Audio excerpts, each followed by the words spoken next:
Salut l'équipe, merci d'avance pour le visionnage, n'hésitez pas à liker et partager la vidéo. Vous pouvez également retrouver mes réseaux sociaux en description et n'hésitez pas à me soutenir sur Patreon. On lâche rien et on continue de remettre la mosquée au milieu du désert. Bon visionnage à vous.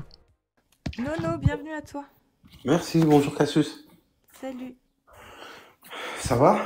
Ça va et toi? Oui, merci, je te remercie. T'es musulman sunnite? Oui, musulman sunnite. Comment toi t'as réussi à savoir que le Coran il était divin? S'il venait vraiment d'Allah? Attends, excuse-moi, je t'ai pas... tu peux répéter s'il te plaît? Comment t'as réussi toi à savoir, avoir la preuve que ce qui est écrit dans le Coran vient bien de Dieu? Bah déjà, pour aller par étapes et pour commencer par le début, je suis musulman de naissance. Oui. Ensuite, je suis convaincu par sa véracité, parce que je crois au Coran et à Allah, à son prophète et à l'invisible. Excuse-moi, hein, je suis sur un Pourquoi film. tu crois que c'est vrai ce qu'il y a dans le Coran? Parce que tu peux très bien croire en Dieu, mais comment tu sais que sa parole, elle est bien dans le Coran et que c'est pas juste un texte écrit par des humains? C'est ça réellement la question. Parce que seul Allah peut écrire un texte comme ça. C'est une parole qui est incréée. Comment ça? Est-ce que tu peux me donner un exemple de, par exemple, quelque chose qu'on peut pas reproduire dans le Coran? Ça fait partie de l'attribut d'Allah, en fait, si tu préfères le Coran. C'est sa Oui, parole. qu'est-ce qu'on peut... Comment tu le sais? Comment tu sais que ce n'est pas une parole humaine? Comment tu sais que ce qu'il y a dedans n'a pas pu être écrit par un humain et pensé par un humain? C'est ça la question. Parce que là, tu me répètes que quelque chose qu'on t'a dit. Mais comment l'as-tu prouvé? Moi, par exemple, si je te dis, j'affirme que ce qu'il y a dans Harry Potter est vrai, bah, j'espère que j'ai des bonnes raisons de penser que c'est vrai. Sinon, bah, c'est juste un écrit humain. On est d'accord. Oui. Et Mais j'aurais aucune preuve de la divinité de Harry Potter ou de la véracité d'Harry Potter parce qu'elle n'existe pas. Mais toi, tu crois que le Coran est divin, donc c'est que tu as bien des preuves de ça. Qu'il y a une divinité et que c'est pas un écrit humain. bah, déjà, les textes qui dit dans le Coran, déjà, c'est des récits antérieurs, déjà. Des récits de prophètes. Et il y a des traces historiques, il y a plein de preuves sur le Coran, dans le Non, Coran. mais là, ce que tu me donnes comme argument, c'est que ça relate des textes qui existaient avant. Donc, il n'y a rien de divin dans cet exemple-là. Par contre, tu dois sûrement avoir un exemple de choses qu'il y a dans le Coran qu'un homme de l'époque n'aurait jamais pu savoir. Parce que là, ce que tu me dis, c'est, ouais, il y a des textes, bah super, dans la Bible, dans l'Ancien Testament, dans d'autres récits, ils existent. Bah, il n'y a pas besoin d'être Dieu pour les réciter, vu qu'ils existaient déjà. Bah, déjà, comment qu'un humain, déjà, à l'époque, déjà, pouvait connaître le développement embryonnaire, l'expansion de l'univers, les barrières entre les mers, et tout ça, c'est scientifique. Bah, est-ce qu'on pourrait voir déjà le premier? Tu parles de l'embryon. Oui, le développement embryonnaire. Très bien. Et dans le Coran, il y a le développement embryonnaire, tu me dis. Oui, Tu sais où? oui, dans la Sourate Al-Mu'minun 23, 12, 14. 23, 12, 14. Et tu l'as lu, du coup, ce verset? Non, je l'ai pas lu, Bah, mais comment tu le sais, alors? parce que j'ai étudié beaucoup. Mais t'as pas lu le verset? Le verset, non, je l'ai pas lu. Bah, alors, tu crois aveuglément ce qu'on te dit, alors, du coup? Bah, je crois en ce que les savants nous ont dit. Ibn Mais Kathir, quel Ibn savant? Hajar. Ibn Kathir, il a jamais parlé... Ah si, tu veux dire l'embryon, oui. Oui, oui, oui. Les tafsirs, je prends les tafsirs de Ibn Kathir, Mais Ibn tu lis pas, Hajar, du coup Nawawi. Ok. Donc, très bien. Bah, ok. Bah oui, oui, effectivement, dans le Coran, il y a bien le développement de l'embryon. Mais il est dit quoi sur le développement de l'embryon? On peut lire ensemble? Ouais, si tu veux, on peut le lire, hein. J'ai le texte devant moi.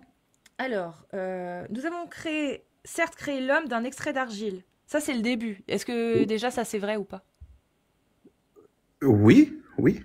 La science, elle prouve ça? Bah oui, parce que en fait, on était créé de terre, Ah bon? La science, elle dit par ça? rapport à Adam et Ève. Ah, mais la science, elle dit pas ça, la science. La science, elle parle pas de l'extrait d'argile. Non? Peut-être que la science aussi, elle est pas assez développée, non? Ok. Donc ça, on est d'accord qu'il n'y a aucune preuve de cette phrase-là. Pour l'instant, ça, on sait pas.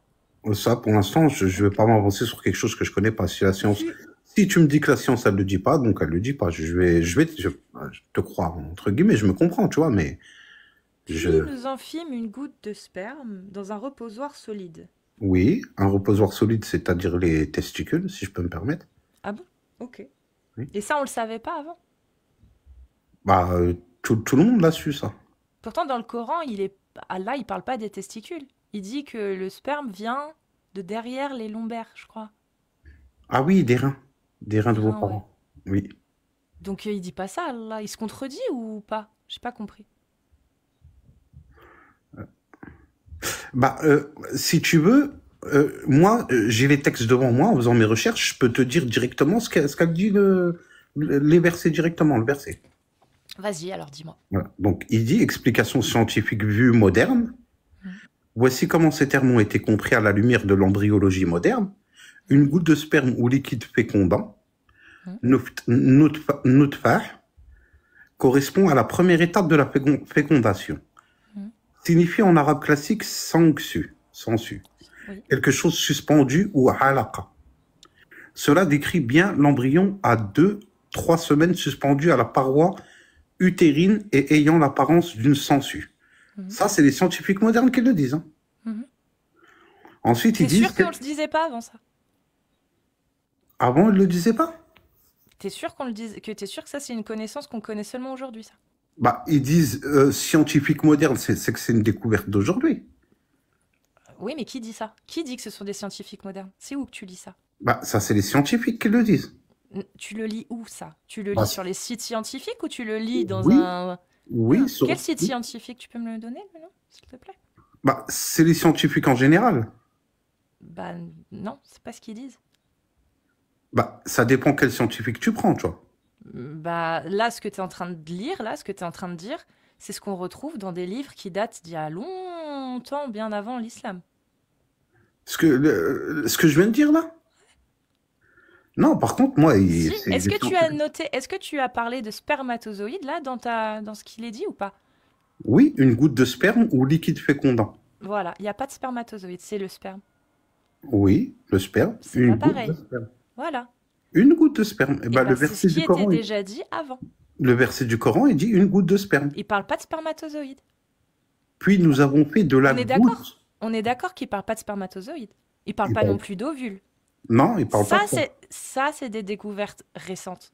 Ça c'est des découvertes modernes, le spermatozoïde et l'ovule, pas le sperme. Le sperme lui, Mhm. ça fait longtemps qu'on le connaît. Ça fait depuis plus de 450 ans avant Muhammad qu'on connaît ça. On connaît que le sperme rentre dans l'ovule, etc.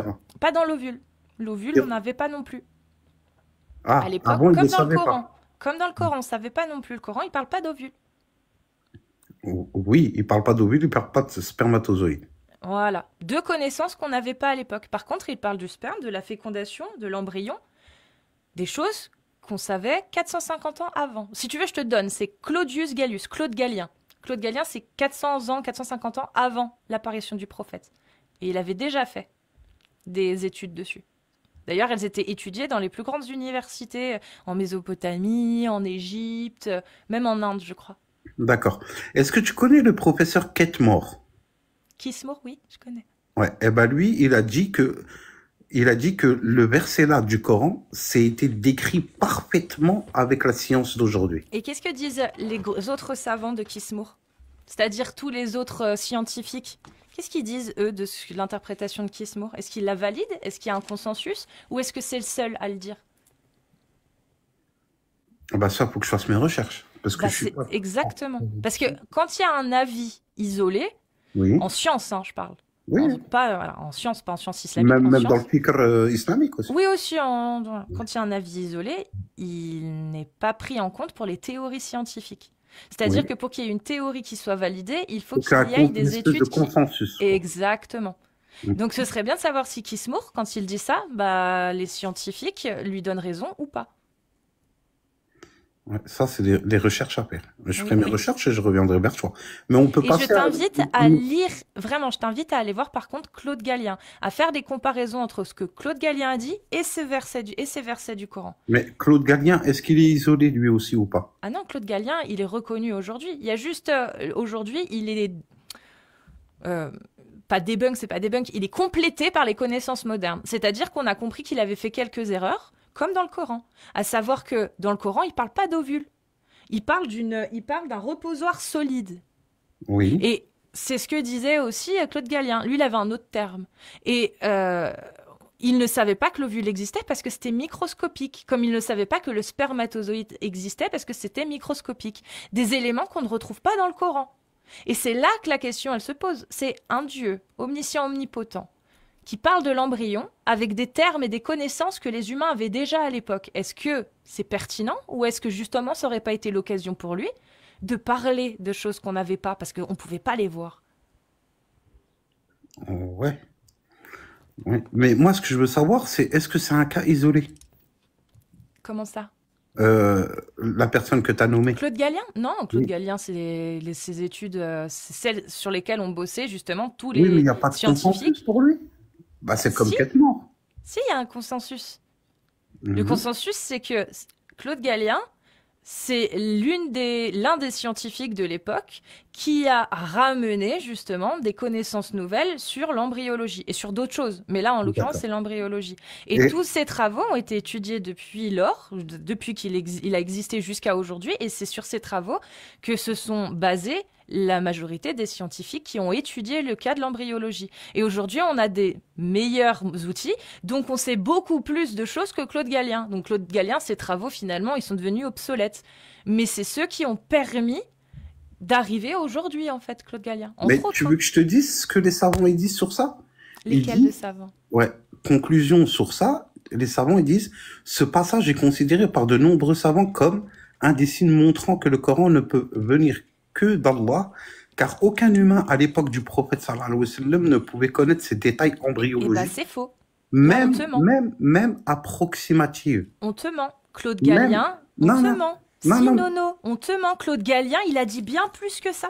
Claude Gallien, il a parlé bien plus Bon, que ces 4 lignes. Claude Gallien, oui, il a fait tout un manifeste, tout un oui, oui, oui, ouvrage oui, parce où que c'est il un explique scientifique. tout. Mais non, mais ce que je veux dire, c'est qu'on va, on va pas s'arrêter à ce que je viens de Quelle dire avant. divinité... Nono, je vais te prouver qu'il te mente. Est-ce que tu peux Non, parce que, m'expliquer quelle non, mais comment ça se divinité... fait qu'ils disent Nono, même approximativement? parce qu'ils te mentent. Ah, même Ils te mentent. approximativement, Va il s'agit pas de vérifier. possible. Ils te mentent. Ce que tu dis là, c'est un mensonge. Quand tu vas le voir dans les sources scientifiques donc de la science moderne, ils te donnent dedans leurs sources depuis l'Antiquité. Et dans ces sources, il y a Claude Gallien. C'est Claude Gallien, un précurseur de l'étude de l'embryologie. Il a existé 450 ans avant le prophète. Et ses ouvrages sur l'embryon étaient déjà étudiés dans les plus grandes universités du monde à cette époque-là. Ah, tu veux dire que le Coran, il a recopié sur Claude Gallien, c'est ça que tu es en train de dire en fait? C'est pas ce que je dis. Ce que je Ouais. dis, c'est que ce qu'on retrouve dans le Coran, il n'y a rien dedans que Claude Gallien n'avait pas déjà dit. Oui, C'est oui, ça que oui, je te ça veut dis. dire que ça a aucune preuve valide à tes yeux, quoi. Comme Bah, si ça c'est pourrait. pas ça, c'est que ça serait divin si on n'avait pas eu cette connaissance. Ça aurait été divin si Allah avait parlé de l'ovule ou dans d'autres termes, peu importe, de l'ovule ou du spermatozoïde plutôt qu'une goutte de sperme. Là, on aurait dit, ah oui, ok, d'accord, oui, effectivement, à l'époque, on ne pouvait pas le savoir. Et si on peut rebondir sur le Big Bang, par exemple, aussi. Bah, vas-y, dis-moi, à quel moment Allah Le- parle du Big Bang? Allah, il évoque clairement dans l'expansion de l'univers, Ah bon? dans la sourate Ad-Dariyat, 51-47. Tu peux le lire, le verset? Oui. Et le ciel, nous l'avons construit avec puissance, et c'est nous qui l'élargissons ou l'étendons. Sourate 51, verset 47. Ils disent quoi, les tafsirs? Tafsir ibn Kathir, je fais la recherche. Vas-y, je te Tafsir laisse me le lire. ibn Kathir. Il y a même Al-Qurtubi, Al-Nawawi et tout. Mais on va Tu regarder peux Ibn me lire Kathir. n'importe lequel. Donc, dans son célèbre Tafsir ibn Kathir, explique, c'est-à-dire par une force et une puissance immense, désigne la force et la puissance d'Allah, Mais comme là, le tu lis dit. pas le tafsir, là. Là, tu lis quelqu'un qui explique le tafsir d'Ibn Kathir. Comment déjà tu peux être sûr que c'est vrai ce qu'il te dit? Si tu n'as pas le tafsir d'Ibn Kathir sur les yeux, comment tu peux être sûr que la personne qui écrit ça te ment pas? Bah, c'est Ibn Kathir qui le dit là. Là, tu lis pas Ibn Kathir. Là, tu lis quelqu'un qui te dit qu'il rapporte Ibn Kathir. Comment tu sais que c'est vrai? Comment tu sais qu'Ibn Kathir a vraiment dit ça? Là, toi, tu crois juste une personne qui rapporte ce que dit Ibn Kathir. Non, dans son célèbre Tafsir d'Ibn Kathir. Oui, est-ce que tu as le tafsir sous les yeux pour Oui, vérifier? c'est celui-là. Dans son célèbre Tafsir Ibn Kathir, tu Bah vois. non, là, c'est pas le tafsir d'Ibn Kathir, là. Non, dans son célèbre Tafsir, virgule, Ibn Kathir Oui, explique, oui. voilà. C'est pas son tafsir. Son tafsir, c'est pas dans son célèbre tafsir. Dans son tafsir, c'est sourate machin et il explique. Là, tu es en train de lire des propos que quelqu'un rapporte dans son célèbre tafsir. Ça veut dire que c'est quelqu'un qui écrit et qui va te dire, il va te dire, Ouais, non, parce que euh, la deuxième partie, il dit, puis Ibn Kathir commente la deuxième partie. C'est lui qui la commente. oui, et il dit quoi? Voilà. C'est-à-dire, donc, et certes, c'est nous qui avons étendu le ciel, l'avons élargi, l'avons élevé sans pilier. Hmm.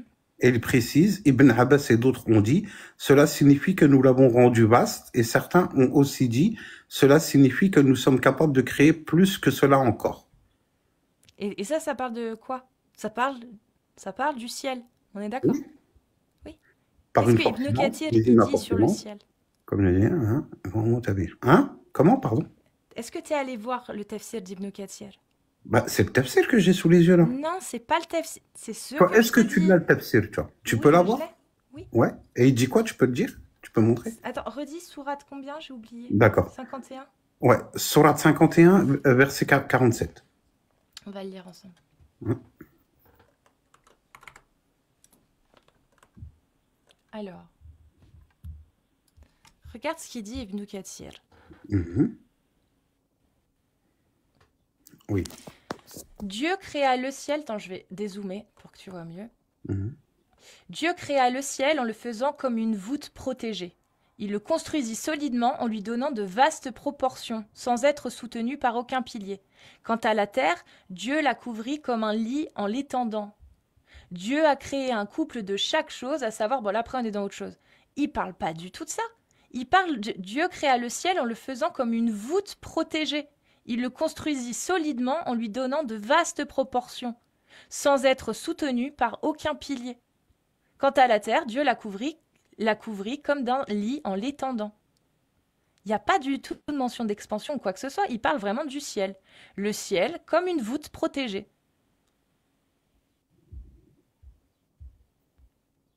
Il parle pas d'univers, d'espace. C'est pour ça que je te dis, Ibn Kathir, il n'en parle pas de ça. Donc quand tu lis quelque chose, effectivement, ou quelqu'un cite Ibn Kathir pour te convaincre de son interprétation, sa propre interprétation, il faut aller voir le tafsir d'Ibn Kathir pour voir si c'est vraiment ce que Ibn Kathir a dit. Parce que là, bah, tu vois, le gars qui a écrit ça, que tu es en train de lire, bah, il te prend un peu pour un con en espérant, il mise en fait sur le fait que tu n'iras pas voir ce qu'il y a dans le tafsir d'Ibn Kathir. Non, non, parce qu'il mentionne ce que tu dis là. Attends, je vais t'expliquer parce que je suis en train de regarder un autre tafsir, Al-Qurtubi, etc. et Tabari. En fait, il dit quoi? Il dit, il ne mentionne pas explicitement un lien avec la science moderne, mais son tafsir n'est pas en contradiction avec l'idée d'une expansion continue de l'univers. Ah bah si. Bien au contraire, il la laisse ouverte. Est-ce que tu avais... Bah, moi, j'ai pas l'impression. Regarde, je relis. Dieu créa le ciel en le faisant comme une voûte protégée. Déjà là, on est très très loin de la réalité. Ouais, Il n'y a pas de voûte. de la puissance. Il parle de la puissance, en fait. Ah, ça, c'est toi qui l'interprètes. Non, ça, c'est Ibn Kathir qui dit. Ah non. Regarde, je relis. Mhm. Dieu créa le ciel en le faisant comme une voûte protégée. Il le construisit solidement, lui donnant des vastes proportions, sans être soutenu par aucun pilier. Quant à la terre, Dieu la couvrit comme d'un lit en l'étendant. Oui. Bah, il n'y a pas du tout mention de ce que tu dis. Ça, c'est le gars qui raconte, qui te l'a rajouté. Mais t'as lequel tafsir Ibn Kathir? Bah, le seul, hein, il n'en a pas fait 50 000. Hein. Mais comment ça se fait que j'en ai plusieurs, moi? Bah, tape Tafsir Ibn Kathir et t'as le livre d'Ibn Kathir, de ses tafsirs. Mhm. Il n'y en a pas 50 000, hein, Tafsir d'Ibn Kathir. Bah, tu vois, tous les savants, ils se réunissent sur la même chose que Ibn Kathir. Même Al-Qurtubi, dans son tafsir, il dit qu'il signifie par force puissance, comme l'ont dit Ibn Abbas. Il se fie tous à Ibn Abbas, si tu Oui, mais il préfères. ne parle pas d'expansion de l'univers, il ne parle que d'un ciel. Et dans l'islam, il y a 7 cieux. Oui, mais il C'est parle pas de l'espace, puissance. c'est pas l'univers, Nono. Dans la mythologie islamique, les cieux, les 7 cieux, c'est pas l'espace. Il y a le premier ciel, le deuxième. Il n'y a aucune mention d'univers ou d'espace. Ça, c'est la science moderne, effectivement, qui a ramené ces notions. Et bah, il y a effectivement, derrière du concordisme qui est fait, mais c'est pas l'islam sunnite. Les savants de l'islam sunnite ne disent pas ça. Je vais te dire de quoi il parle le ciel, mais il faut pas que tu me coupes. Bah, donne-moi la source. Qui dit? Voilà. Qui le dit? Al-Qurtubi. De toute façon, c'est Al-Qurtubi qui le dit. Et puis, tous ceux qui le disent, ils rejoignent Ibn Abbas aussi. Mais ce que je veux dire, c'est qu'il dit que, en fait, ça signifie par rapport à la force, puissance, comme l'ont dit Ibn Abbas, Moujahid et d'autres. Oui, à propos, mais le rapport... il mentionne deux habits. Premier habit le plus fréquent chez les salafs, nous avons élargi le ciel. Le terme moussirou. Le ciel. Oui. Il n'y a pas d'univers, il n'y a pas d'expansion de l'univers, mon ref. Est pris dans le sens de celui qui est en rang vaste. Oui, il n'y a toujours pas mention d'espace ni d'expansion de l'univers. Là, on te décrit c'est-à-dire, nous avons le pouvoir d'étendre, de créer, d'augmenter, ce sens également valide grammaticalement. Il ajoute, certains savants ont compris cela comme la création du ciel dans sa vaste étendue, ce qui témoigne de la grandeur de la création divine.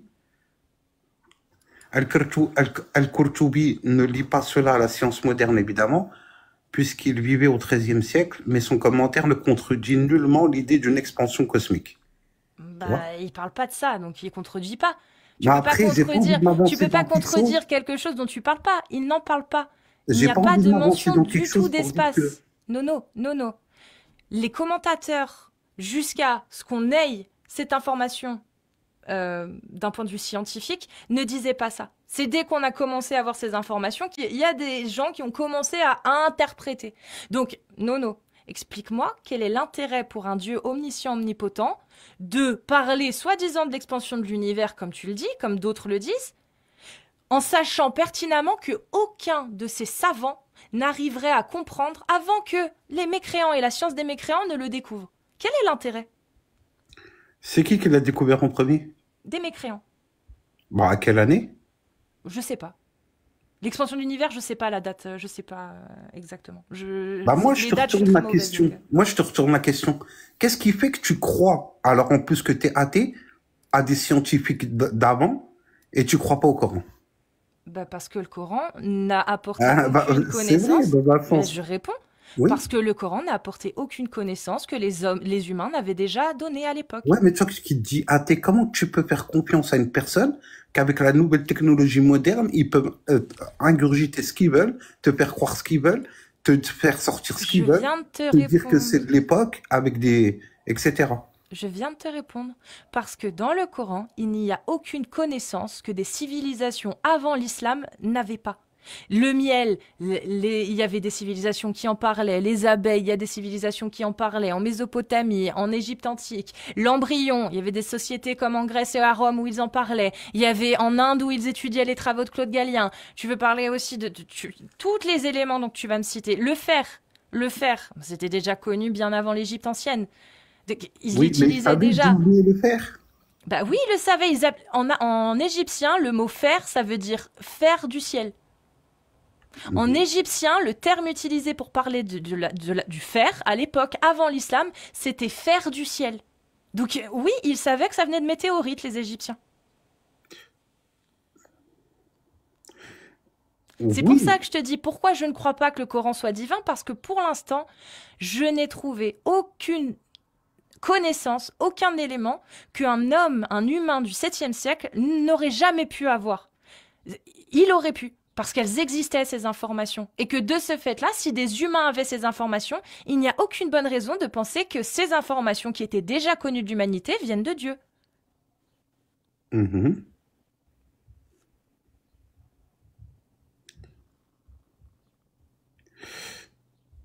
Excuse-moi, parce que je suis en train de faire juste des recherches. Pour passer à autre chose. La troisième. L'absence de contraire. Bah, il y a aussi quoi comme preuve du Coran aussi qui est vrai? C'est la cohérence parfaite d'un livre révélé en 23 ans, par exemple, avec des versets à l'appui.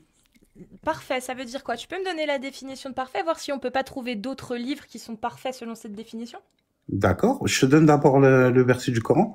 Surat An-Nisa 482, ne médite-t-il donc pas sur le Coran s'il provenait d'un autre qu'Allah, ils y trouveraient maintes contradictions.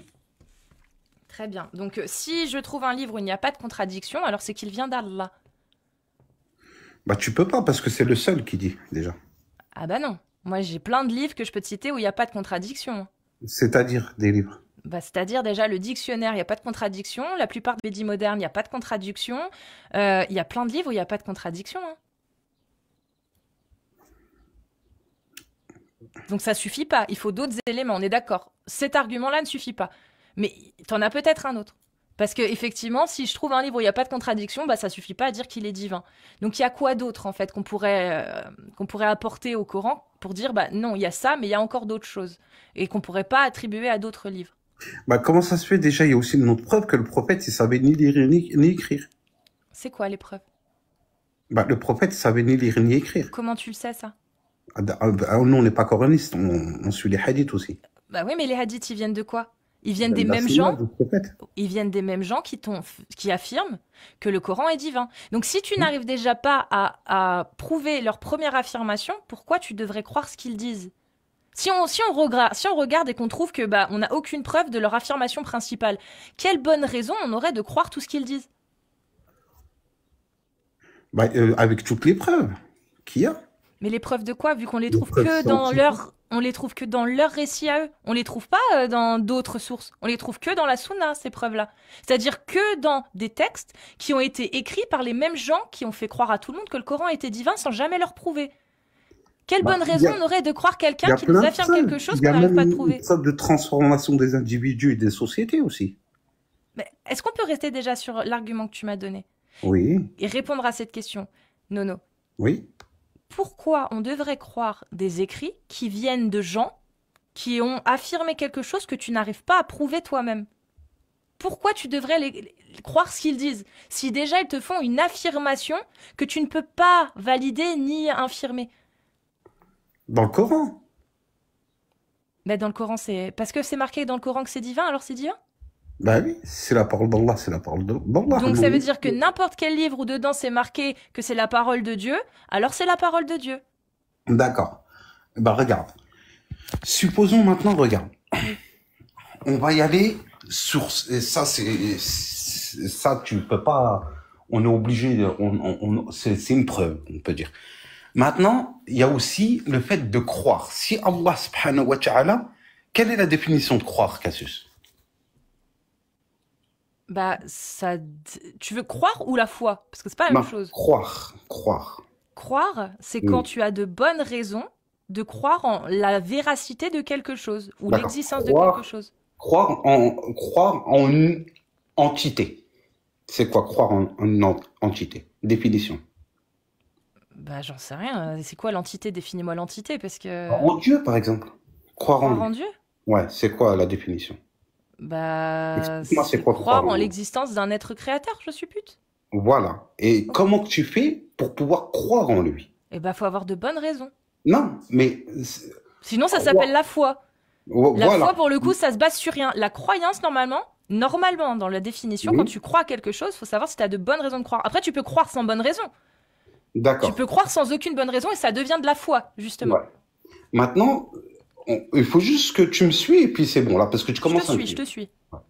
Donc Allah subhanahu wa ta'ala, je te dis, nous, dans l'islam, ce qu'il nous dit. Donc, on était au ciel en premier. Allah, il a établi des règles. Il a Non mais là établi. tu me parles Non mais je peux pas te laisser aller parce que là tu m'as toujours pas prouvé qu'on Oui, pouvait se fier en ce qu'il était écrit dans le Coran. Or là tu me cites ce qu'il y a dans le Coran comme étant véridique. Mais tu oui. peux pas. Bah non, tu peux pas. Bah, si tu crois au Coran, c'est ça que je suis en Mais train de te dire. pourquoi tu y crois? C'est Bah, ça la question, Nono. c'est là Qu'est-ce que qui je t'a veux en venir. amené à croire que ce qu'il Parce y que a ça, dedans, tu pouvais c'est une t'y preuve. fier? C'est une preuve de la. Là, je suis en train de t'expliquer une preuve du Coran, des savants qui nous dit de croire. C'est une preuve parmi tous les, C'est pas toutes ça les une preuves preuve. C'est qu'on. pas ça une preuve, Nono. C'est quoi la définition d'une preuve, Nono? Une preuve, c'est. C'est quelque chose que tu peux expérimenter, minimum. Une preuve, C'est si tu une peux preuve, l'expérimenter et la vérifier. Ça, c'est une preuve. Voilà, une preuve, Comment tu c'est vérifies, une chose que tu peux vérifier, oui. comment tu peux vérifier que le Coran est divin? Et Et après, ben, tu avec pourras tout ce dire que je t'ai effectivement. mentionné, avec Oui, tout ce que je t'ai mentionné. donc c'est ce que je te dis. Si je Et trouve un plus livre, aussi croire si aussi. je trouve un livre dans lequel il est écrit ceci est la vérité et c'est la parole de Dieu, alors c'est vrai. Non, mais je voulais t'expliquer ça parce que c'est vraiment, tu sais, ça touche le fond, ça touche le dogme athéisme, si tu préfères, entre guillemets, tu vois. Et ça, Vas-y, c'était je te vraiment... laisse. Vas-y, déroule ton idée. J'aimerais D'accord. voir où tu veux me mener. Vas-y, Ah, vas-y. ok. Donc, j'en avais même parlé avec Jack le Fou, Karim, etc. Bon, bref. Ce que je veux dire, c'est que Allah subhanahu wa ta'ala, je vais y aller au plus simple, au plus rapide. Donc, Allah subhanahu wa ta'ala, nous, dans l'islam, il nous a dit, donc, il nous a mis au ciel. Donc, il a mis, c'est un exemple hein, que je dis, hein. Il a mis le musulman, le chrétien, le juif et l'athée devant lui. Il lui a laissé le libre arbitre. Il lui a dit, le libre arbitre, tu descends sur terre, celui qui croit en moi, croire, tu vois, croire en moi, me suit, avec des shortas, des règles, bien sûr des lois. Celui qui me croit en moi rentrera au paradis. Celui qui croit au diable, quand il s'est enflé d'orgueil, ira en enfer avec lui, celui qui le suit. Mais comment tu sais que c'est vrai, ça? Non, Comment non, tu sais ouais, que c'est ouais, vrai? non, après on en reviendra. Promis, Cassius. Ce que je veux dire, c'est juste, je termine pour te donner une image. Ensuite, tu as les 4 personnes devant. Donc, avec des règles, j'ai bien dit avec des shortas, avec des lois. Donc, tu as le premier, c'est le juif, parce que c'est le juif qui est descendu en premier. Le juif, donc lui, il va avec son sac à dos, il descend sur terre, ça va, il est dans une bonne ligne droite. Bon, il commence à s'ébrécher, à s'égarer, falsifier, comme on dit dans le Coran. Donc, il suit pas les lois. Éliminé, il a commencé à suivre le diable. Au début, il était avec Allah, il a suivi le diable. Deuxième, le chrétien. Il vient avec son sac à dos, il vient sur terre, pareil. Il continue sa route, avec les lois et les shortas, il les applique pas. Il était dans une bonne route, à gauche, avec le diable, il falsifie, hop. Le musulman, il va tout droit, il reste toujours avec Allah, donc il est toujours dans la bonne voie, il croit en lui, donc il est bien. L'athée, il se fait éliminer au ciel, parce qu'il ne croit pas d'avance. Alors que la première règle qu'on a dit, c'était quoi? La première règle d'Allah, devant les 4 personnes devant lui et Iblis. C'était quoi la première règle? Il faut croire en lui. C'était ça. Maintenant, si Allah il se révèle à toi, il n'y a plus de sens à croire en lui. Mais nono. C'est ça la définition de croire. Nono. Donc le Coran, Donc tu crois, pourquoi toi tu crois que ce récit est vrai? Parce que c'est quelque chose, c'est une preuve, tu crois. Non, c'est pas une preuve, non, c'est pas ça une preuve. Une Non, preuve, mais tu c'est- l'expérimentes et tu peux la C'est prouver. une Comment source. tu sais que c'est vrai? Non mais ça c'est Une source qui vient d'où? Elle vient d'où? une source qui vient de Ibn Kathir et des Chouyours. Très bien. Ibn Kathir et les Chouyours qui te disent que le Coran est divin.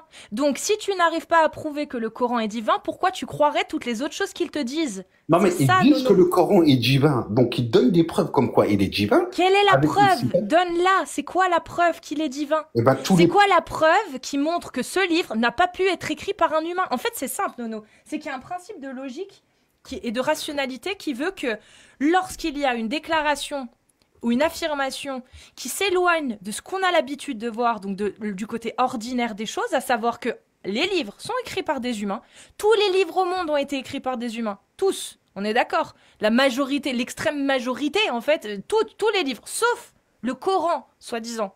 Ça, c'est une affirmation extraordinaire. Le Coran n'a pas été écrit par des humains. C'est une révélation divine. C'est une affirmation qui sort du côté ordinaire qu'on a l'habitude de voir. Donc, il faut le prouver.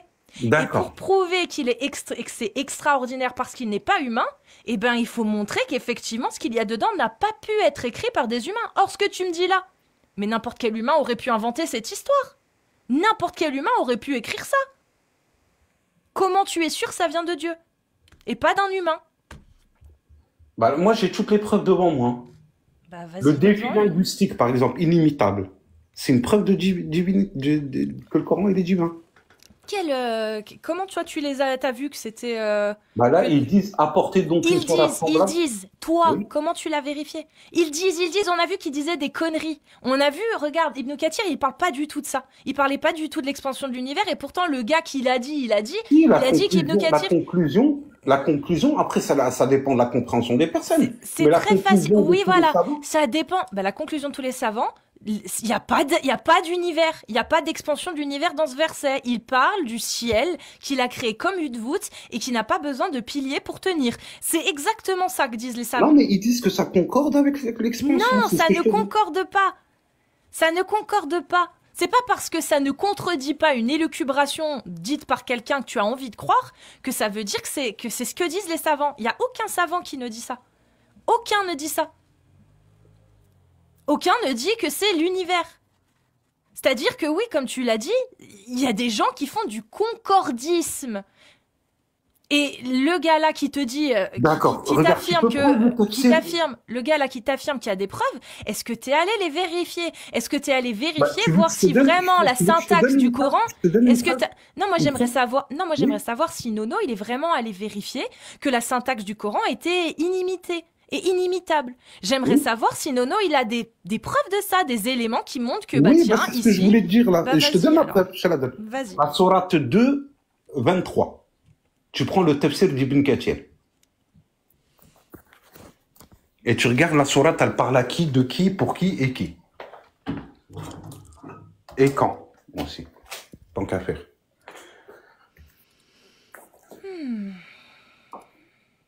Verset 23. Ouais, sourate 2, verset 23. J'ai live, ça fait plus de 24 heures, je suis, oulala, à l'ouest.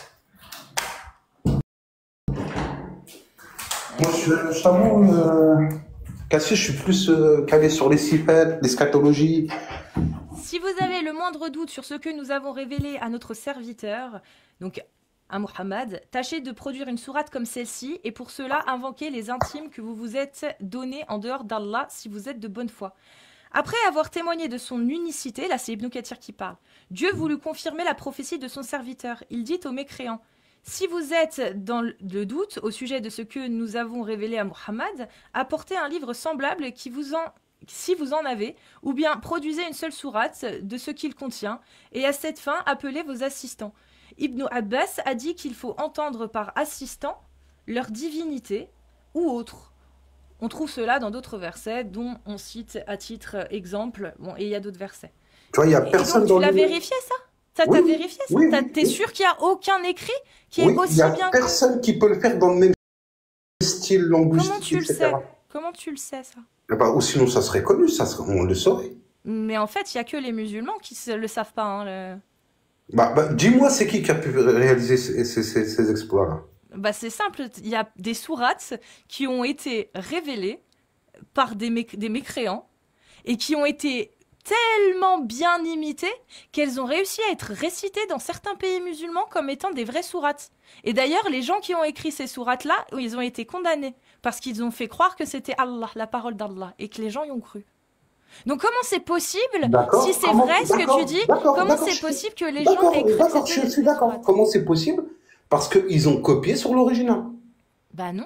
Non, Allah, il explique bien de sortir des choses de lui-même. Il a rien. Bah oui. C'est ça son tafsir. Bah non, là, t'es injuste. Oui, bah non. Bah les gens ont cru que c'était le Coran. Non. Les gens ont cru que c'était le Coran. Allah, il explique, il faut que la personne, elle sorte un livre de elle-même, sans copier sur le Coran. Mais il n'y a pas de copier. Il n'y a pas de copier, mon ref. Ils ont écrit des textes. Non. Comment est-ce possible? Non, c'est toi là qui comprends pas. Comment c'est possible que des humains arrivent à écrire un texte qui soit tellement imité, comme tu dis le Coran, que des gens n'arrivent pas à voir la différence entre un texte humain et la parole d'Allah? C'est ça la question.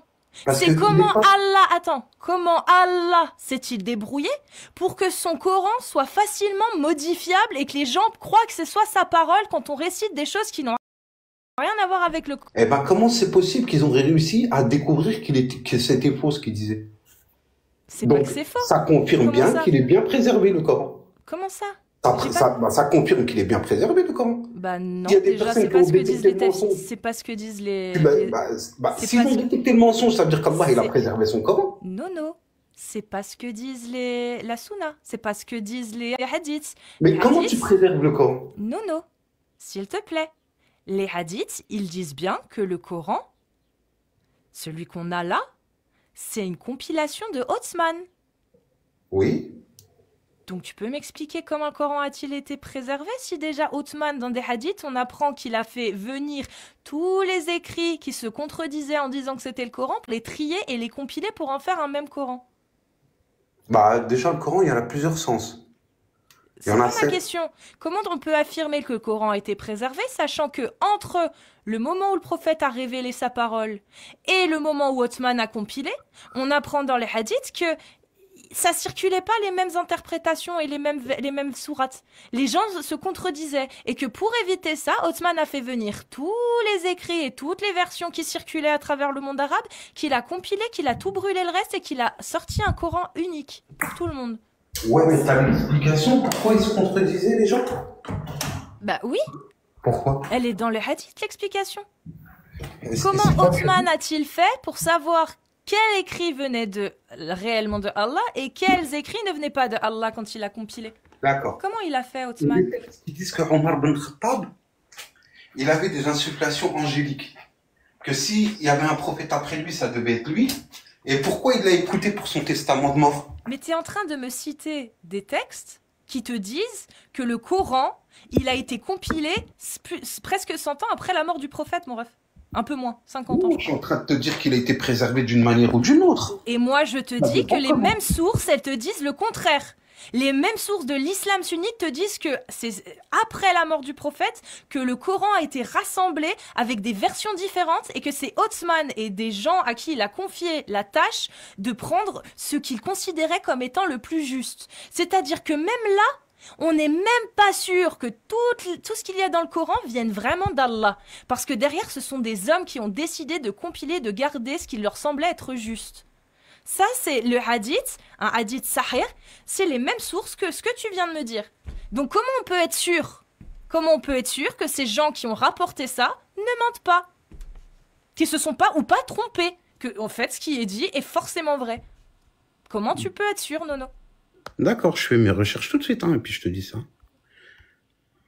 Tout de suite. Ah ben non, il faudra les faire pour la prochaine fois. Parce que là, ça va être trop long.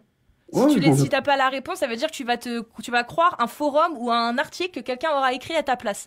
Moi, c'est pas ça que je veux. Moi, je veux pas que Nono y croit aveuglément ce qu'on lui dit, parce que quand il va voir au final ce qu'on lui dit et qu'il va vérifier dans les sources, il voit comme dans Ibn Kathir qu'il y a aucune référence réelle à ce qu'il est dit à la base. Ce que le gars a dit sur le forum ou sur l'article que t'as pris. Donc moi, Nono, j'aimerais qu'il aille vérifier quand on lui donne une info, qu'il aille voir si c'est vrai, si c'est vraiment Ibn Kathir, il en parle. Si vraiment c'est vrai, en fait, ce qu'il est dit. Ouais, non, mais moi, mes recherches que je fais, moi, c'est des sources fiables, hein, c'est... Bah la preuve que non, parce que la source que tu m'as donnée, elle te dit qu'Ibn Kathir valide alors que c'est faux. Il valide pas du tout l'interprétation qu'on a donnée tout à l'heure. Vraiment, il te manipule. Le gars là, en tout cas, qui a écrit cet article, c'est de la manipulation. Il prend Ibn Kathir, il fait du cherry picking en faisant croire que ça valide son interprétation à lui. Bah non. Quand on va lire Ibn Kathir, il dit pas ça du tout. Ah, c'est bon, je sais pourquoi ils étaient brûlés. Pourquoi?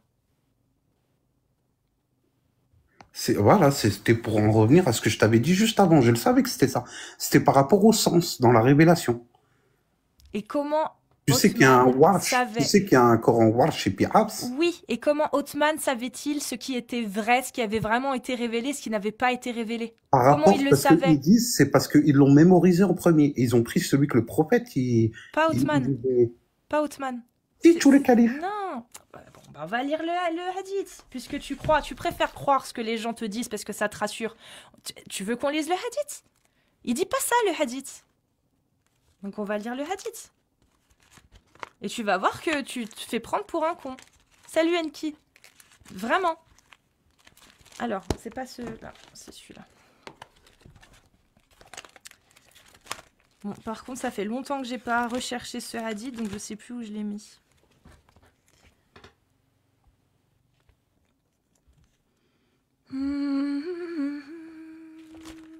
C'est que je l'ai mis, la compilation. Othman. Bon, je vais faire autrement, parce que ça va être trop long. Je sais plus du tout où je l'ai mis, j'avoue. Je me suis trop fait assister pendant ces derniers mois.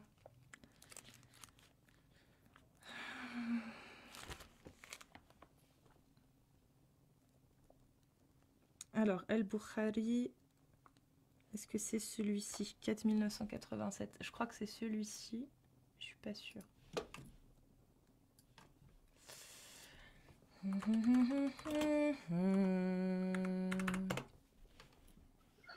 Maintenant, j'ai une question à te poser, Cassius. Est-ce que c'est Othman seul qui l'a fait?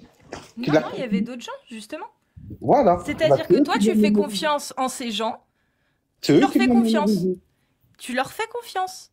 Ouais, non, Tu mais fais là, attends. confiance en des gens.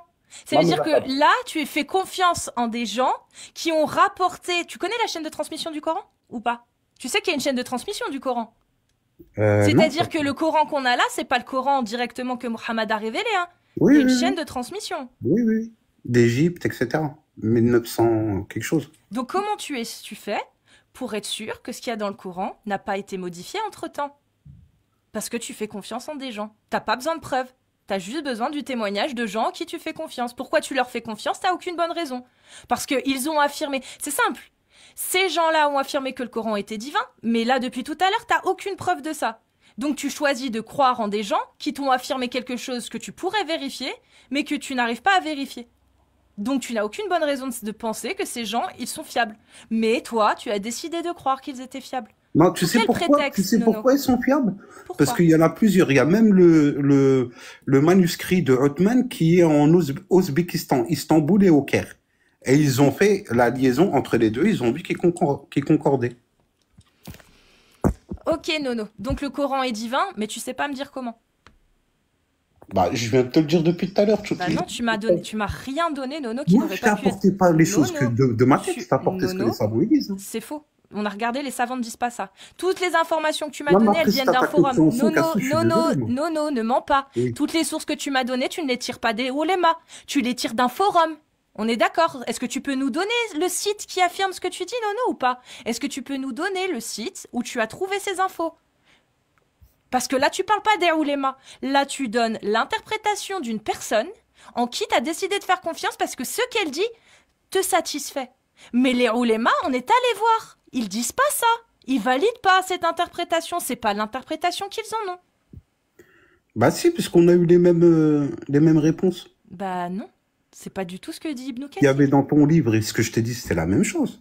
Qu'est-ce qu'il y C'est avait juste dans la mon livre? compréhension qui n'était pas la même. Non, c'est pas ce que. De quoi tu parles? De Non, quel sujet tu regarde, parles? Moi, je te parle de regarde. l'expansion de l'univers. Est-ce que Ibn Kathir valide la position que tu as lue? Non. Mais Or, or, El-Kourtoubi, t'as or, validé. le mec qui a écrit cet article que tu lis, lui, il affirme qu'Ibn Kathir valide ça. C'est faux. Il te ment. Donc toi, encore une fois, tu préfères croire quelqu'un qui te ment. On vient de le voir qu'il te ment, mon ref. Mais pourquoi El-Kourtoubi, il se positionne sur Ibn Abbas? Ibn Kathir ne dit... tu dis qui? T'as dit qui? Kourtoubi. Courtoubi. Il dit pas ça. Il dit pas que ça a un rapport avec l'univers. Il dit la même chose qu'Ibn Kathir. Tu peux tirer dans tous les sens que tu veux et se focaliser sur Ibn Abbas. Ibn Abbas ne dit pas non plus qu'il s'agit de l'univers. Ibn Abbas parle du ciel. Du ciel. Non, mais Le regarde, je ciel vais te qu'on poser voit, une question. pas l'expansion de Cassis, je vais te l'univers. poser une question.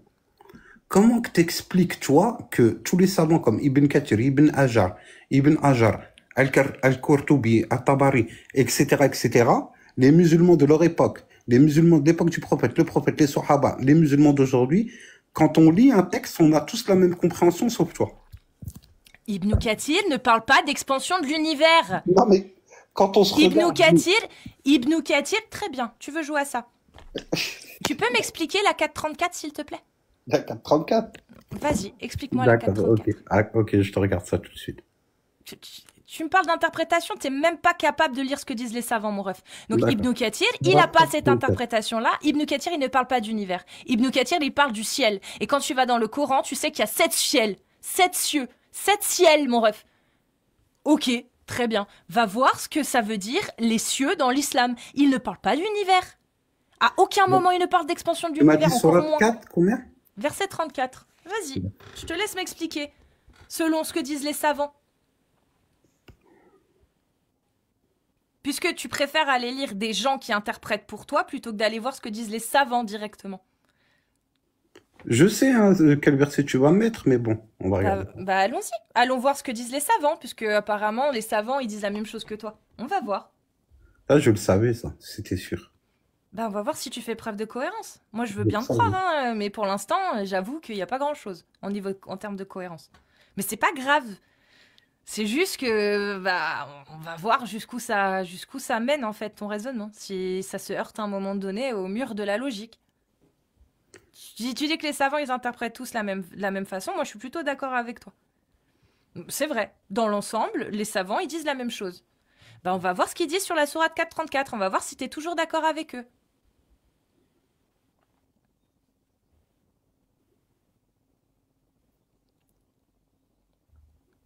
Je peux te la réciter. Les hommes ont autorité sur les femmes en raison des faveurs qu'Allah accorde à ceux-là sur celles-ci et aussi à cause des dépenses qu'ils font de leurs biens.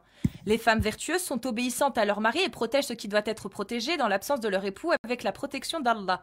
Et quant à celles dont vous craignez la désobéissance, exhortez-les, éloignez-vous d'elles de leur lit et frappez-les. Comment les savants interprètent ce verset, Nono? C'est pour ça que je te dis, tu acceptes la parole des savants, il n'y a pas de souci. Tu acceptes du coup les absurdités comme le fait de croire que dans le Coran, il parle d'expansion de l'univers. C'est une petite absurdité, on va dire. Selon, en tout cas, comment dire, ma méthodologie de logique et de rationalité. D'accord. Et Mais frapper, on va y aller droit au but. Et frapper les, pour toi, c'est quoi frapper les pour toi? Bah pour moi, c'est frapper-les. Et pour les savants, c'est quoi? D'accord. Eh ben, pour le prophète et tous les Sahaba et Ibn Kathir et tous les savants et les musulmans de leur époque et les 2 milliards de musulmans d'aujourd'hui et tout le monde, c'est frapper-les avec douceur, avec un léger petit bâton ou un miswak. Interprétation d'Ibn Abbas. Très bien. Mais par contre, tu vois, est-ce que c'est ce que je te disais tout à l'heure. Ta compréhension à toi qui est seule, Madame Cassius. Est-ce que c'est ce que dit Ibn Kathir? Tu es sûr? Oui, c'est ce que dit Ibn Kathir. Bah non, c'est faux. Tu et il dit quoi? Bah, oui. On va les lire. Tu vois, c'est ce que je te dis. Tu t'affirmes des trucs parce que ça te plaît, mais tu sais pas ce qu'ils disent en fait. Et c'est triste parce que, en fait, on peut te faire croire n'importe quoi et tu vas le croire en fait. C'est ça. Si ça va dans le sens dans ton sens d'interprétation, tu vas le croire. Si ça peut adoucir ton rapport avec ton Dieu, tu vas le croire. Bah, on va aller lire ce que dit Ibn Kathir sur la sourate 4, verset 34. Alors, pourquoi ça marche pas? Ça veut plus, ça veut plus marcher, je sais pas pourquoi. C'est pas grave. Alors, 34, elle est là. Voilà ce que dit Ibn Kathir sur la 434 dans le passage où il parle justement de exhorter-les, etc. Voilà Ibn Kathir, ça c'est le tafsir d'Ibn Kathir. Comment un homme doit traiter sa femme insubordonnée quand elle lui désobéit et le méprise? Premier, la réprimander et lui rappeler le châtiment de Dieu et le droit du mari en vertu de sa dépense pour elle et de ses biens. L'envoyé de Dieu a dit « Si j'avais le droit d'ordonner à une personne de se prosterner devant une autre, j'aurais demandé à la femme de se prosterner devant son mari. » En outre, Abu Huraira, déjà ça moi ça me fait beaucoup marrer. Ouais. Bah tu peux te gratter Allah et Mohammed a rapporté que l'envoyé de Dieu a dit lorsqu'un homme invite sa femme à son lit pour le coït, donc pour l'acte sexuel, qu'elle refuse et qu'il passe la nuit irrité contre elle, les anges la maudissent jusqu'à ce qu'elle sera au matin. Ça c'est une désobéissance, tu vois, selon Ibn Kathir. Ça il l'utilise comme un prétexte de réprimande. Donc si ta femme, tu invites ta femme à ton lit pour le coït et qu'elle refuse, tu peux la réprimander parce que c'est un acte de désobéissance. Ensuite, 2, la défendre de partager sa couche, c'est-à-dire d'après Ibn Abbas s'abstenir d'avoir des rapports charnels avec elle en la reléguant dans la chambre ou de lui tourner le dos, étant dans un même lit et sans lui adresser la parole tant qu'il se trouve avec elle dans le foyer conjugal. Muawiyah ben Haïda rapporte qu'il a demandé à l'envoyé de Dieu « En haut, envoyé de Dieu, quel droit a-t-elle une épouse sur l'un de nous? Ces droits, répond-il, sont... T'es prêt? Parce que là, attention, là, c'est le prophète Mohammed. Prophète Mohammed qui dit, voici les droits d'une épouse. De la nourrir. Donc, pardon, j'ai oublié ici. Lui assurer la nourriture, l'habillement, éviter de lui frapper le visage, ne pas l'insulter et ne pas la fuir que dans le lit. Petit 3, la frapper. Après avoir usé de tous les moyens pour la corriger en lui prodiguant des conseils et en la fuyant, et ceci sans être brutal, Muslim rapporte dans son Sahih que l'envoyé de Dieu a dit dans son discours lors du pèlerinage de l'adieu « Craignez Dieu » celle-ci, elle m'a fait vomir la première fois, je préfère vous le dire « Craignez Dieu en vos femmes car elles sont comme des captives chez vous. Entre autres droits que vous avez sur elles, elles ne doivent plus recevoir chez elles de personnes qui vous déplaisent. Si elles font cela, frappez-les sans les brutaliser. Par contre, vous devez leur assurer la nourriture et l'habillement selon la coutume. » Et là, il y a Ibn Kathir qui commente. Si jamais un homme veut frapper sa femme pour la corriger, il doit éviter de lui causer une frappe, laisser des traces sur son corps. Tu peux me dire où il y a la mention du siwak? Là, on va lire, si tu veux, le hadith qu'il mentionne. Donc, sur son corps. À propos, l'envoyé de Dieu avait dit « Ne frappez pas les servantes de Dieu ». Omar vint lui dire plus tard « Ô envoyé de Dieu, les femmes se sont révoltées contre leurs maris. » Alors, il autorisa aux hommes de les frapper. Par la suite, plusieurs femmes vinrent retrouver les épouses du prophète pour se plaindre du mauvais comportement de leur mari. Et le prophète s'écria alors « Certaines femmes sont venues porter plainte contre leur mari. Or, t'es prêt ? Or que ces derniers sachent qu'ils ne sont plus meilleurs qu'elles. » Bah alors. En gros, elles se sont trop fait frapper, et comme elles se sont trop fait frapper, ça, là, il est en train de t'expliquer pourquoi il faut pas laisser de traces, pourquoi il faut éviter de causer des fractures, parce que des hommes ont fait ça sur leurs femmes, et que le prophète leur a dit, bah maintenant qu'ils ont fait ça, ils sont plus meilleurs qu'elles, parce qu'ils ont été trop violents. Ça, c'est le tafsir d'Ibn Kathir. Il explique pourquoi il ne faut pas laisser de traces sur le corps et qu'il faut éviter de causer des fractures. Mais il dit pas qu'il faut pas les frapper. Et surtout, le prophète, il dit quoi? Il dit pas qu'il faut punir ces hommes. Il dit juste qu'ils ne sont plus meilleurs qu'elles. Sous-entendu que les hommes sont meilleurs que les femmes en dehors de ça. Ouais, Masha'Allah. Au tout début, qu'est-ce qu'il a dit le prophète? Ne les frappez pas. Et ensuite, Oumar vint lui dire plus tard, ô envoyé des dieux, les femmes se sont révoltées contre leur mari. Alors, il autorisa aux hommes de les frapper. Sourate 4, 34. Et quant à celles dont vous craignez la désobéissance, exhortez-les, éloignez-vous de leur lit et frappez-les. C'est ce verset qui a été révélé. Au début, comment tu expliques que le prophète il a dit ne les frappez pas? Bah parce qu'au début, le prophète, il voulait pas qu'on les frappe. Jusqu'à ce que, comme on le voit souvent, Oumar est venu ramener sa fraise et paf, un verset a été révélé pour autoriser les hommes à frapper leurs épouses. Pourquoi le verset existe-t-il encore dans ce cas-là? Je comprends pas. Le verset, il est explicite. Oui. Exhortez-les, éloignez-vous d'elles et frappez-les. Ibn Kathir est explicite. Si jamais un homme veut frapper sa femme pour la corriger, il doit éviter de lui causer une fracture ou de laisser des traces sur son corps. Et plus haut, il a dit, il faut éviter de frapper le visage. Ça, c'est le prophète qui l'a dit.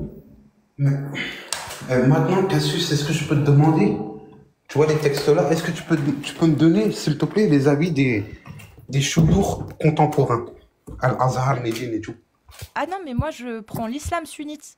J'ai pas les avis des chouyours d'Al-Azhar. Moi, j'ai ce qu'il y a dans le fiqh, ce qu'il y a dans l'avis général des 4 écoles. Ouais, mais... Les 4 grands madhab. Le siwak, oui, il te donne un exemple. Il dit, tu peux la frapper avec un siwak, sans lui laisser de fracture, sans lui laisser de traces sur le corps et en évitant le visage. Oui, tu peux, mais c'est pas une obligation, le siwak. C'est une façon de faire.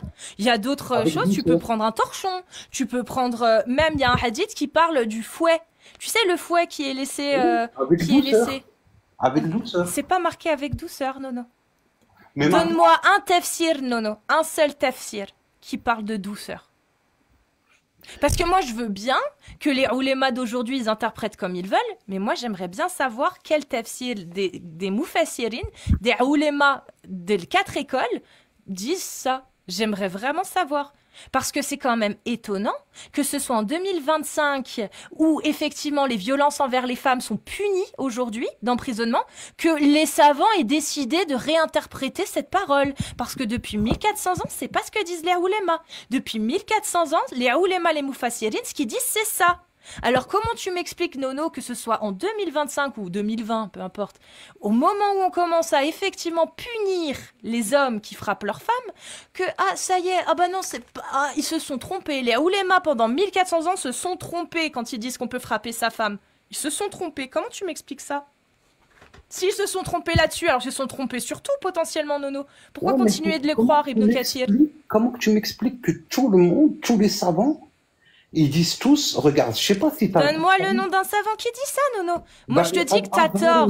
Tous les savants de l'islam sunnite, Ibn Kathir, Al-Tabari, Jalalayn, Bahawi, Nawawi, Saadi, l'imam Malik, l'imam Hanbali, l'imam de l'école Shafi, ils disent tous ça. Ils disent tous ça. Maintenant, est-ce que toi, tu as un savant qui dit ce que tu affirmes? Est-ce que tu peux m'en citer un? Moi, je t'en ai cité 10, là. Tu peux m'en Bah, citer un qui affirme ce que tu dis, s'il te plaît? Cheikh Ibn Baz, Al-Uthaymin et Cheikh Salih Al-Fawzan. Et il dit quoi, Ibn Et il Taymiyyah? suit par rapport au hadith qui disait que le prophète n'a jamais tapé ses femmes. Très bien. Est-ce qu'ils disent que c'est interdit de frapper sa femme si on ne lui laisse pas de fracture et de traces sur son corps? Est-ce que c'est haram? Est-ce qu'ils disent que c'est haram ou est-ce qu'ils disent que c'est licite? Moi, je m'en fous qu'ils disent oui, le prophète. Je veux savoir si ces oulémas affirment que tu vas aller en enfer si tu frappes ta femme sans lui laisser de fracture et de traces sur son corps ou si c'est autorisé. Al-Azhar, il n'autorise jamais la violence. Est-ce que tu peux me donner, s'il te plaît, la preuve de ce que tu dis? Un tafsir, comment on appelle ça? Est-ce que tu peux me mettre en grand, s'il te plaît? Oui, bah mais t'es déjà en fait en grand. Ça revient au même, tu vois. T'es déjà en grand. Ok. Un tafsir qui explique que c'est haram de frapper sa femme sans lui causer de fracture et de laisser de traces sur son corps et en évitant le visage. C'est très simple. D'accord. Je vais te donner mes sources. Surtout. Parce que ce serait magique qu'un ouléma contredise Ibn Kathir ou Al-Tabari. Regarde. ChatGPT. Position d'Al-Azhar, Égypte. Frapper n'est pas une obligation mais une permission restreinte.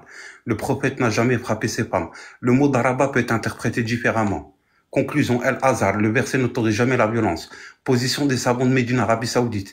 Accepte la lecture classique du verset. Ils reconnaissent que le mot signifie bien frapper, mais sans douleur, sans laisser de traces, sans frapper le visage, et seulement après les étapes d'exhortation et séparation, se base sur le hadith Ibn Voilà. Abbas. Bah voilà, Le bah t'as prophète tout dit. insiste sur la douceur. C'est halal, c'est licite. Tu viens de le lire. Insiste sur la douceur. Tu viens de le lire, Bon. c'est licite. Mon ref, Tout ça. c'est licite. Donc maintenant, prenons la douceur. Faut frapper ta femme avec douceur. Tu peux m'expliquer comment tu t'y prends pour frapper ta femme avec douceur, Nono? Bah, ils disent, eux, Al-Azhar, ils disent que non. Maintenant, Médine, ils disent avec douceur. Alors, tu sais quoi? Demande tout de suite à ChatGPT de te donner la source de la fatwa qui affirme que c'est haram, hein, de frapper sa femme en évitant de lui causer des fractures et des traces sur son corps. Vas-y. Tu veux que je te demande? Oui, je veux que tu demandes là tout de suite à ChatGPT, donne-moi la source de Al-Azhar, la fatwa ou ce que tu veux, qui affirme que c'est haram de frapper sa femme, comme le dit Ibn Kathir dans son tafsir. D'accord. ChatGPT, dis-moi, est-ce que c'est haram de frapper sa femme? Donne-moi la source, D'accord. Dis-lui, donne-moi la source. ChatGPT, donne-moi la source que c'est haram de frapper la femme en islam. Non, c'est pas ça. De quoi? Donne-moi la source de Al-Azhar, parce que tu affirmes que Al-Azhar dit que c'est haram. Donne-moi la source de Al-Azhar qui affirme que c'est haram de frapper sa femme comme Ibn Kathir le dit. De la façon que Ibn Kathir le dit. Parce qu'Ibn Kathir, il explique, hein. Il n'y a pas de douceur ou de bienveillance ou de ce que tu veux. Il dit, si un homme veut frapper sa femme pour la corriger, il doit éviter de lui causer des fractures ou de laisser des traces sur son corps. Donc j'aimerais que tu trouves que ChatGPT te donne la source de Al-Azhar qui affirme qu'effectivement, c'est haram. Écoute ChatGPT. Écoute, oui, termine ChatGPT. D'accord. Pour récapituler, Ibn Kathir explique que la permission de frapper dans le verset 4.34 est une mesure de dernier recours, encadrée par des règles strictes visant à éviter toute forme de violence excessive. Excessif. A dans ses déclarations officielles mis en avant que toute forme de violence physique est fortement découragée, insistant sur la nécessité de suivre l'exemple du prophète sallallahu alayhi wa sallam qui n'a jamais levé la main sur ses épouses. Très bien. Maintenant, est-ce que tu peux demander... Attends, vous avez bien entendu, hein? Est-ce que tu peux lui demander, est-ce que c'est Al-Azhar dit que c'est haram ou il dit que c'est une autorisation? Parce que là, ils ont pas dit que c'était haram, là. Je sais pas si t'as entendu, hein. Al-Azhar, là, ils essaient juste de se plier à la bienséance des mécréants qui, eux, effectivement, condamnent les violences. Mais à quel moment il a dit que c'était haram? Est-ce que tu peux lui demander, s'il te plaît? J'ai envie d'entendre ChatGPT affirmer qu'effectivement... Ah. Moi, j'ai envie d'entendre ChatGPT affirmer que c'est haram, que Al-Azhar a dit que c'était haram. Vraiment. Vous écoutez pas. Il vient de te le dire. À Al-Azhar, ils encouragent à ne pas le faire. Est-ce qu'ils ont dit que c'était haram? Non, parce que ça ne l'est pas. Parce que sinon tu le trouverais pas dans tous les exégèses que c'est autorisé. Ibn Kathir, Al-Tabari, je peux toutes les reciter, ça sert à rien, je les ai déjà fait. Ils affirment tous que c'est licite. Que Allah, quand il a dit frappez-les, c'est frappez-les. Il n'y a pas de ouais, mais Allah est le Dieu omniscient, omnipotent qui est capable de tout. Ou pas. Parce que s'il n'est pas capable de tout, ça explique pourquoi il ne sait pas utiliser un terme. Et qui met frappez-les en sachant pertinemment, ou justement en ne sachant pas, que le fait de dire frappez-les, ça allait conduire à des interprétations où effectivement, comme on voit Ibn Kathir, frappez-les, c'est frapper. C'est bizarre pour un Dieu omniscient omnipotent. Vous êtes en train de remettre en question les facultés de votre Dieu à prendre un terme pour un autre. Je comprends pas.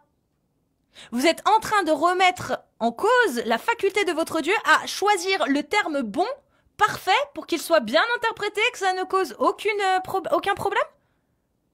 Allah est trop con pour utiliser un autre terme que celui de frapper. Parce que apparemment, faut pas frapper. Mais Allah, il utilise frapper. Et il n'y a pas 50 000 sens, c'est faux. Ça, c'est encore une fois, on vous pisse dans le cerveau, c'est faux. Demandez la source. Quand ChatGPT ou n'importe qui, quel imam vous dit non, frapper, c'est haram, c'est pas frapper. Demandez-lui la source. Quelle est la source? Il n'y en a pas. C'est juste parce qu'ils savent très bien que s'ils vous disent la vérité, vous allez apostasier. En fait, c'est juste ça. Et Shir Al-Fawzan en parle très très bien. Cachez les textes aux croyants qui n'étudient pas.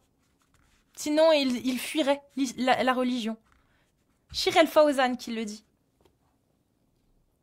Bon, suivant.